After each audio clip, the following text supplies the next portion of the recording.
Hey,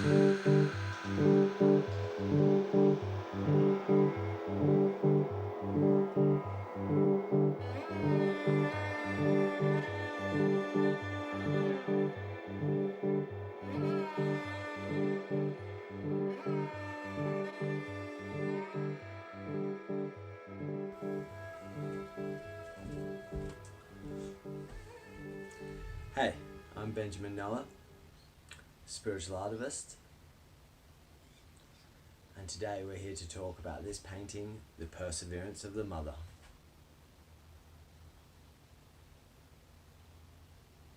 Hallelujah! Some serious praise going on here. Joy, like the joy on the face of this woman. Our Mother Yahweh, Pachamama, Gaia, the Mother Earth. She will persevere. That's what this is about. The name is pretty descriptive. Mother Earth will persevere. She is persevering. And we are part of her in all things combined. We're all one. And this is our journey, and my interpretation of our trajectory of us moving up into the new paradigm, which is a combination of tribal, societal structures and the best of sustainable modern technology to live in harmony with nature, with connectedness, so that all humans feel connected to society, to each other, and to the planet, to our mother, to Mother Yahweh.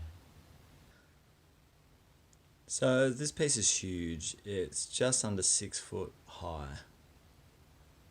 It's the largest painting I've ever done other than a mural. And this was quite a long and involved process. It took me over a year to get to this stage.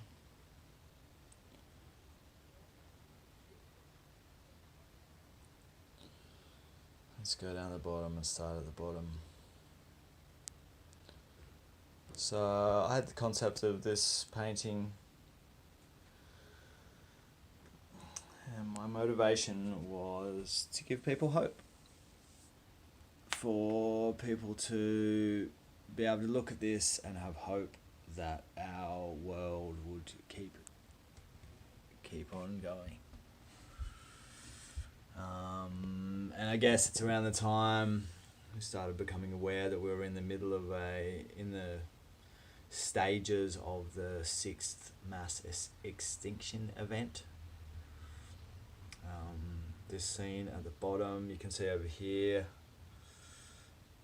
the broken apart floating islands, and I guess this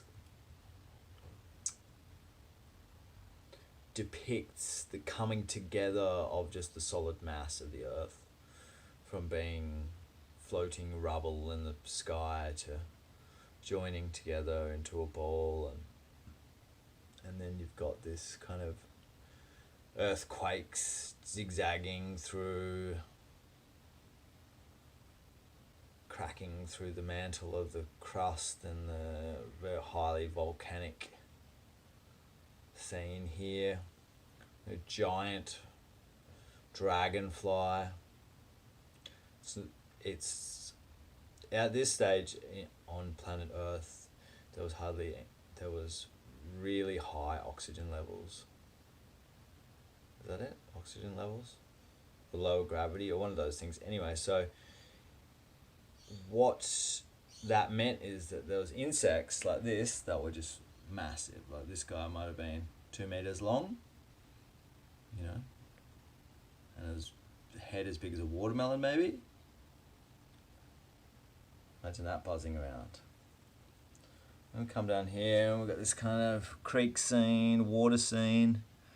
And we've got some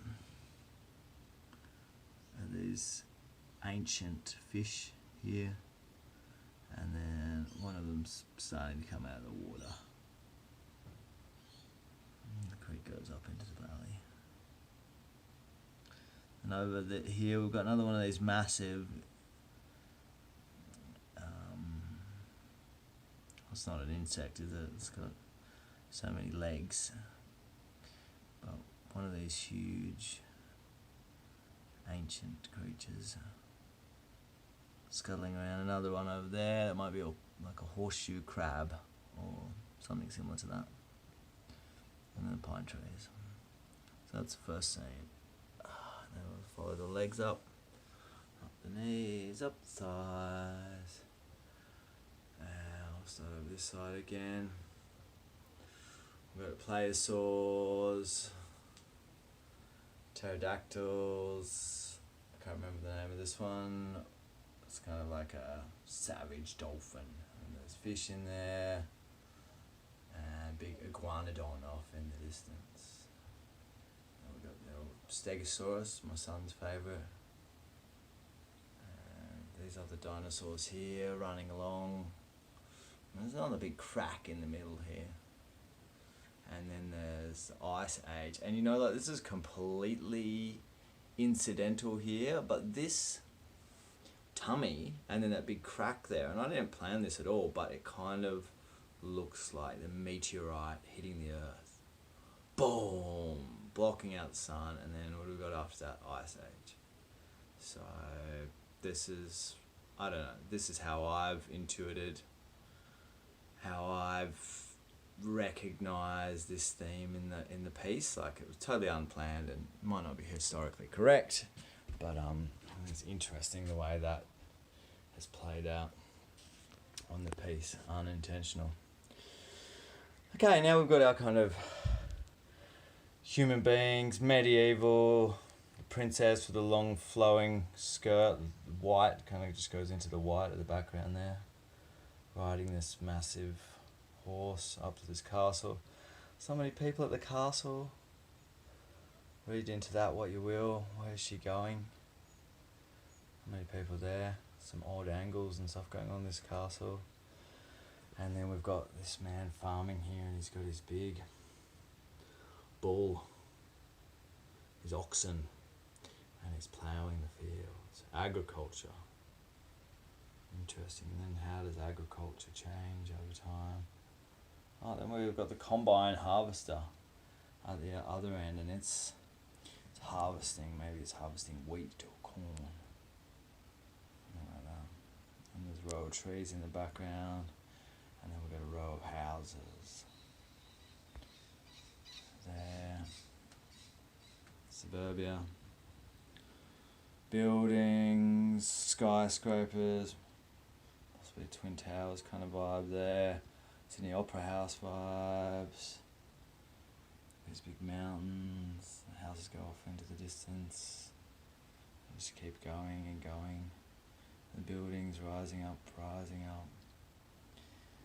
And over here you've got these sand dunes. And I guess this is kind of signifying this, the end of this era. Is the time, dust of time, maybe the crash of the civilization. Maybe that's what we're experiencing now, is the first stages of the end of capitalism, the end of the economic system, of the GDP system. And I think that's what that symbolises to me. With my art, there's a lot that comes through when it's finished. And that's the symbolism. You know, this is a channeling of my subconscious as much as it is a planned, and like I really did plan this quite a lot, this painting, but things just come out, and they're not things that my mind creates, they're subconscious transmissions.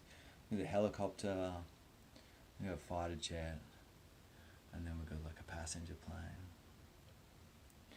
And there's the face of Mother Yahweh, hand raised up in reverence. manifesting this next level. Up we go.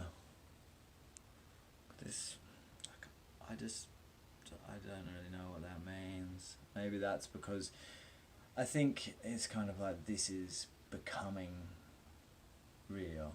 This is the new matrix, and I think because this is just beginning to pass this new level, that it's got this kind of creation spiral, I'm going to call it. Yeah. And then up here we've got kangaroo, then we've got indigenous people, but with white hair. I took some photos at the Ilbidjeri Tanderum down in Melbourne when I was down there, which was Australian Indigenous ceremony, and I kind of based these figures off that. Then we've got the big tree in the gardens, circular gardens, so planned gardens, reverent of that tree there.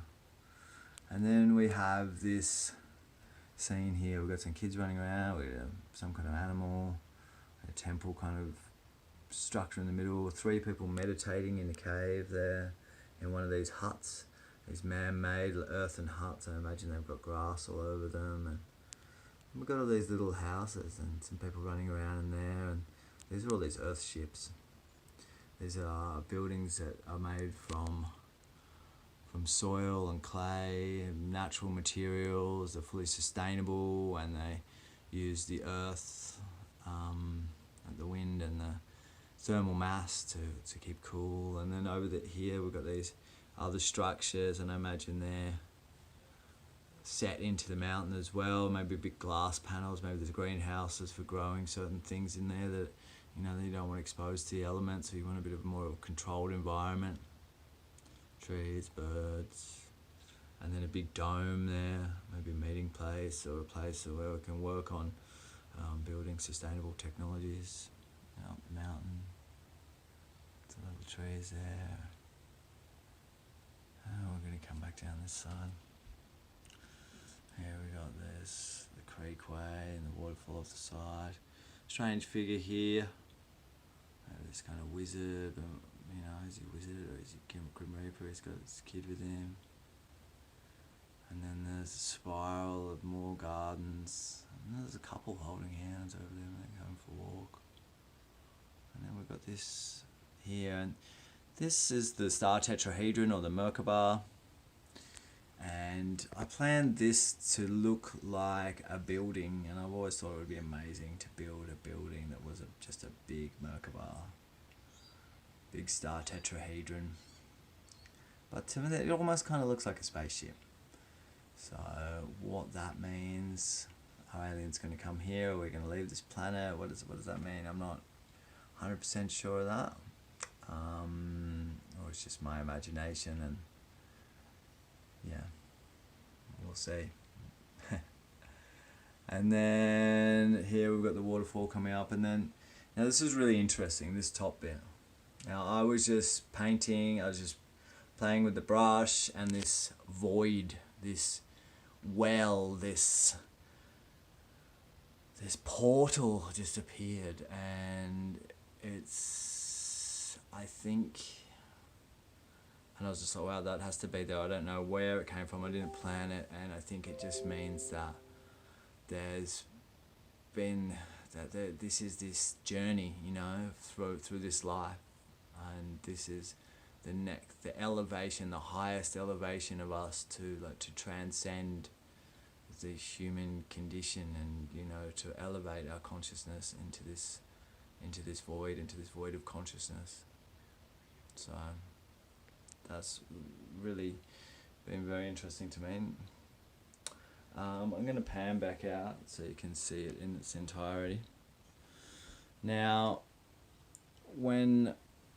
so I painted the background, and you can see it's got these pinky red lines going all the way up. And I counted them, and at the time I was reading some scripts that were talking about levels of human consciousness. And so each one of these lines, I made it so that there's 13, and according to the book I was reading at the time, there's 13 levels of... Oh wait, no, it was 1, 2, 3, 4, 5, 6, 7, 8, 9, 10, 11, 12, 13. 13 levels of human consciousness, apparently. And the 13th level is the one we're moving into now, which is enlightenment, or the Christ consciousness. So that's where we're going. This painting is all about the perseverance of us and the planet, for we are one, and it just shows that, you know, this is where we're going. We're going into a state of connectedness, into a state of healing. And yeah, it's been a long journey, but it's one that where we can be full of joy. Okay, thank you for listening. Yahweh, blessings.